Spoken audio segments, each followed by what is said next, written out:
নজর রাখবো পরবর্তী সংবাদে। রাজ্যে ফের অবৈধ অনুপ্রবেশ, 23 জন বাংলাদেশিকে আটক করল রেল পুলিশ। বাধারঘাট স্টেশন থেকে গ্রেপ্তার করা হয়েছে বা আটক করা হয়েছে এই 23 জনকে, যার মধ্যে প্রত্যেকে অবৈধ উপায়ে ভারতে প্রবেশ করেছে এবং আগরতলা বা ত্রিপুরায় প্রবেশের পর দেশের বিভিন্ন প্রান্তে ছড়িয়ে যাওয়ার ভাবনা চিন্তা ছিল। কাজের সূত্রেই তারা আসে, এমনটাই প্রাথমিক জিজ্ঞাসাবাদে খবর। তবে প্রশ্ন হচ্ছে যে বা যারা এই অবৈধ অনুপ্রবেশের সঙ্গে জড়িত, যে সমস্ত দালাল চক্ররা রয়েছে, তাদেরকে গোড়া থেকে নির্মূল করতে হবে, তবে অবৈধ অনুপ্রবেশ রোখা সম্ভব হবে এই রাজ্য এবং এই দেশের বুকে, এমনটাই মত উঠে আসছে সাধারণ মহলের থেকে। তবে দিনের পর দিন এই অবৈধ অনুপ্রবেশের সংখ্যা বাড়ছে। 23 জন বাংলাদেশি যারা প্রবেশ করেছে ভারতে, একেবারে সম্পূর্ণ বিনা বৈধ কাগজপত্র দেখিয়ে এক প্রকার বলা যায় যে তারা প্রবেশ করেছে দালাল চক্রের মারফত। ধরা হয় তাদের রেল স্টেশন থেকে, পরবর্তীতে তুলে দেওয়া হয় পুলিশের হাতে। ধৃতদের পুলিশ রিমান্ডের জন্য এই মুহূর্তে রাখা হয়েছে। কি বক্তব্য উঠে আসছে পুলিশের, শুনুন।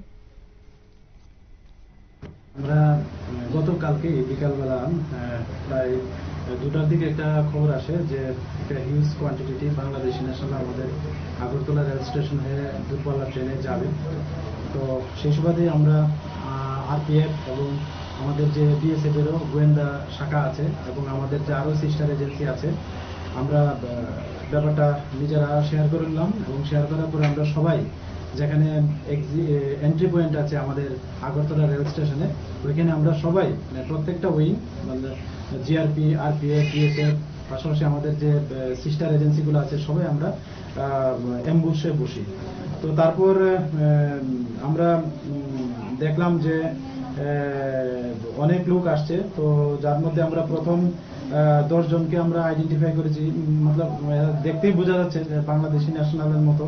তো আইডেন্টিফাই করেছি। এর পরবর্তী সময় আরো 7 জন বিএসএফ তারা ওই দিক থেকে নিয়ে আসলো আমাদের মেইন গেটের পাশ থেকে। তো এইভাবে আমরা টোটাল 23 জন বাংলাদেশি লোককে আমরা আটক করেছি এবং গতকালকে এ নিয়ে আমরা একটা আগরতলা জিআরপি থানাতে মামলা গ্রহণ করি, কারণ তারা সবাই অবৈধভাবে আমাদের ভারতে ভূখণ্ডে প্রবেশ করে এবং তারা সবাই একে একে বলছে যে তারা চেন্নাই যাবে কাজের সন্ধানে, এরকম বলছে। তো যাই হোক, আমরা এই সুবাদে একটা মামলা নিয়েছি এবং এটা তদন্ত শুরু হয়েছে। তো আজকে তাদের আগরতলা মহামান্য আদালতে প্রেরণ করা হচ্ছে এবং পুলিশ রিমান্ডও চাওয়া হচ্ছে। তো যে আইনের কথা বলছেন, হ্যাঁ, আমাদের যে নতুন বিএনএস আছে ওই দ্বারা মতো ওই কেসে অ্যাড করা হয়েছে, পাশাপাশি ফরেনার অ্যাক্ট আছে এবং ইন্ডিয়ান পাসপোর্ট অ্যাক্টও এটার মধ্যে আছে। পুলিশের বক্তব্য আপনারা শুনলেন। ইতিমধ্যেই অবৈধ অনুপ্রবেশ ঘটছে এবং তা রোখার জন্য পুলিশ সদর্থক ভূমিকায় রয়েছে, এমনটাই দাবি করেছেন রেল পুলিশ। তবে আগরতলা স্টেশন চত্বর থেকে 23 জন বাংলাদেশি গ্রেপ্তার। ছোট্ট বিরতির পর ফিরে আসবো, সঙ্গে থাকুন।